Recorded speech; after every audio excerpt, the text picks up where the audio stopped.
네, 가나다 뉴스 김민경 기자입니다. 뉴스 시작합니다. BTS 멤버이자 리더인 RM과 한 스페인 언론 LPAIS와 진행된 인터뷰 중에서 굉장히 오만한 태도와 공격적인 질문을 한 기자에 대해서 의연하게 대처한 RM씨가 화제가 되고 있습니다. 내용은 이렇습니다. 기자는 K-팝은 비인간적이고 지나친 노력을 강요한다라고 비난 섞인 질문을 했습니다. 기존에도 서양 언론들은 한국인 아이돌은 공장에서 찍어냈다, 게이 같다 라고 한국인들을 무시하고 편향된 시각을 보여주었습니다. 이 RM을 서양 사람들은 이해 못할 수도 있습니다. 라며 한국은 식민지를 당하고 이어서 한국 전쟁도 하고 둘로 갈라진 나라입니다. 70년 전만 해도 아무것도 없던 나라입니다. 지금은 전 세계의 이목을 끌고 있습니다. 그게 어떻게 가능한가 대해서는 우리 국민들이 더 나은 삶을 위해 열심히 일하기 때문입니다.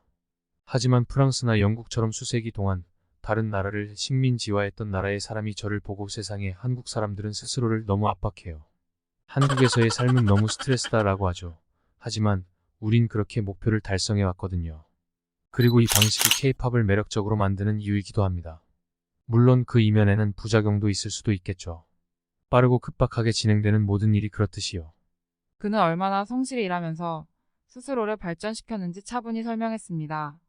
RM은 프랑스, 영국 등을 언급했지만 사실상 과거 제국주의 국가들의 무자비한 수탈로 발전한 나라 등에 대한 불쾌한 심정을 비췄습니다. 스페인 또한 가장 오랫동안 피지배국 피고름을 빨아서 발전한 국가 중의 하나인데요. 다만 RM은 스페인 언론과 인터뷰 중이었기 때문에 스페인에 대한 직접적인 언급은 하지 않았지만 간접적으로 스페인 기자가 뜨끔하게 만들었습니다.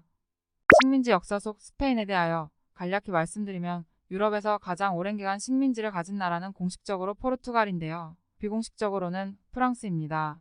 사실상 아직도 식민지를 거느리고 있는 것과 같습니다. 프랑스는 아프리카 금융권을 강제로 좌지우지하기 때문입니다.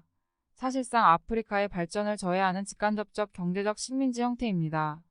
이야기가 길어져 다시 스페인 이야기를 한다면 포르투갈 다음으로 가장 긴 식민지 역사를 가진 유럽 국가는 스페인입니다.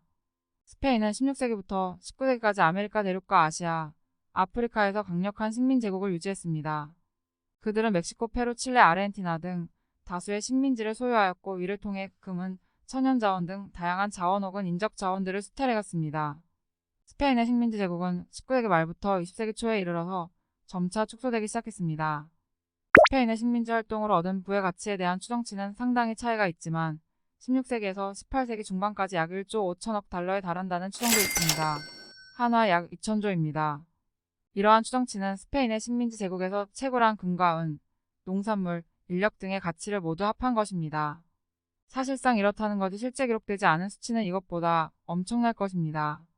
실제로 사람이 다치면 치료해주는 비용, 사망하면 재해사망, 위로금, 피해보상 등 우리는 이런 것들을 지불하면서 발전했지만 피식민지배였던 국가들은 사람을 소모품으로 취급해서 죽으면 부품 갈아끼듯이 교체했기 때문에 이에 대한 비용은 더욱 더 천문학적일 것입니다.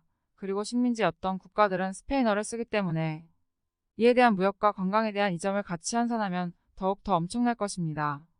실제로 같은 언어를 쓰는 나라로 가는 것을 선호하기 때문이죠. 또한 취업을 하거나 구인을 할 때도 무역과 시장은 더욱 확장되어 있습니다. 엄청난 이점이죠. 이상 가나다 뉴스 김민경이었습니다. 여담으로 RM 대굴박이 딱 우리 집안 사람 같았어. 가장 똑똑하고 훤칠한 거의 독립투사같이 생겼다 이 말이야. RM 최애 구독 구.